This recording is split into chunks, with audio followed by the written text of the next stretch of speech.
Students, this is lecture number 10 of chapter structure of atom और हमारा ये last topic है आइसोबार्स।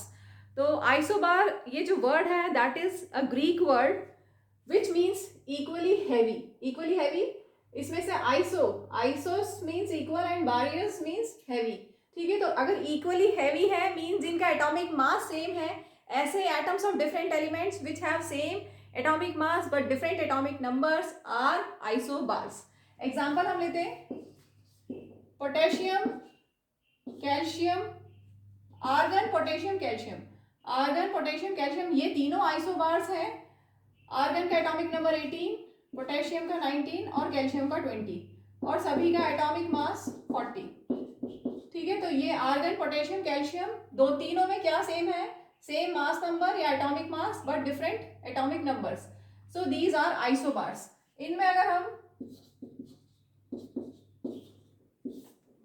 इलेक्ट्रॉन्स, प्रोटॉन्स, न्यूट्रॉन्स और सबको कंपेयर कर लेते हैं एक बार, क्योंकि कई क्वेश्चंस में पूछा जाता है।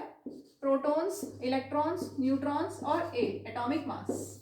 Z is for atomic number. Atomic number of argon is 18, potassium 19, calcium 20।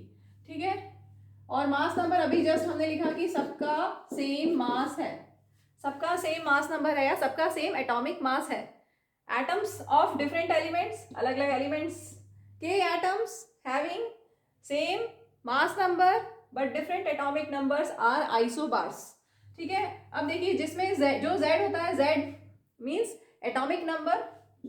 Atomic number और नंबर ऑफ प्रोटॉन सेम होता है, जितना एटॉमिक नंबर है उतना ही नंबर ऑफ प्रोटॉन्स होता है। और अगर न्यूट्रल एटम है, अगर कोई चार्ज नहीं है, तो जितने नंबर ऑफ प्रोटॉन्स होंगे उतने ही नंबर ऑफ इलेक्ट्रॉन्स होंगे।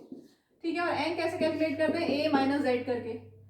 40 माइनस 18 22, 40 माइनस 19 21, 40 माइनस 20 इज 20।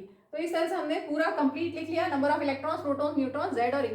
तो क्लियर हो गया आइसोबार्स क्या होता है? Atoms of different elements having same mass number but different atomic number, these are isobars. एक और मैं एग्जांपल लेती हूँ। एक और एग्जांपल, हाइड्रोजन का एक आइसोटोप और हीलियम का भी आइसोटोप। वैसे हाइड्रोजन आप H11 बोलते हैं, that is known as protium. ठीक है, और हीलियम का एक जनरली जो पॉपुलरली यूज किया जाता है वो ये होता है, लेकिन हम उसके आइसोटोप्स ले रहे हैं। ये कौन सा आइसोटोप है हाइड्रोजन का? ट्रिटियम।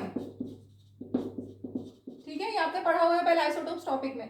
तो हमारे पास आइसोटोप्स, आइसोबार्स हैं। आइसोबार्स कौन कौन से हैं? एक तो हाइड्रोजन और एक helium, having same mass number 3, having same mass number 3 but different atomic number, atomic number 1 and 2। ठीक है, अगर एटॉमिक नंबर 1 तो प्रोटॉन्स 1, एटॉमिक नंबर 2 तो प्रोटॉन्स 2। अगर न्यूट्रल एटम है तो प्रोटॉन्स और इलेक्ट्रॉन्स सेम होते हैं। ठीक है, और n नंबर ऑफ न्यूट्रॉन्स कैसे कैलकुलेट करते हैं? a माइनस जेड करके।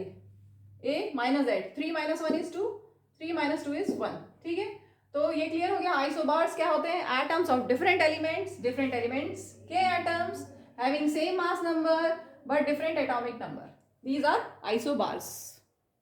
वीडियो को एंड करने से पहले मैं एक टर्म और आपको बताना चाहूंगी। आइसोटोन्स, अभी तक आप पढ़ चुके हैं आइसोटोप्स एंड आइसोबार्स। एक और टर्म होता है आइसोटोन्स। आइसोटोन्स क्या होते हैं? Atoms of different elements with different atomic mass but same number of neutrons.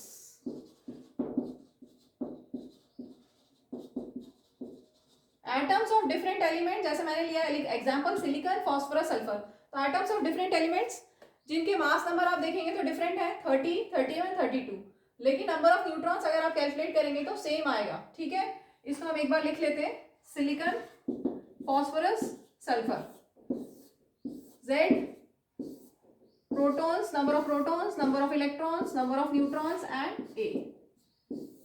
तो इनमें क्या सेम है? Same number of neutrons. देखते हैं एक बार, सिलिकॉन एटॉमिक नंबर 14, फास्फोरस का 15 और सल्फर का 16। ठीक है, प्रोटॉन्स कितने होंगे? जितना एटॉमिक नंबर है उतना ही नंबर ऑफ प्रोटॉन्स, और इलेक्ट्रॉन्स अगर न्यूट्रल है तो उतना ही नंबर ऑफ इलेक्ट्रॉन्स भी होंगे। क्लियर?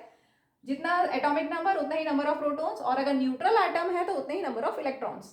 ठीक, और ए कितना है सभी में? एटॉमिक मास कितना है? 30, 31, 32। Atomic mass different. अब हम कैलकुलेट करेंगे number of neutrons, that is a minus Z. number of neutrons is A minus Z. 30 minus 14, 60. 31 minus 15 is also 16, and 32 minus 16 is also 16. So atoms of different elements having same number of neutrons but different mass number are isotones. Clear?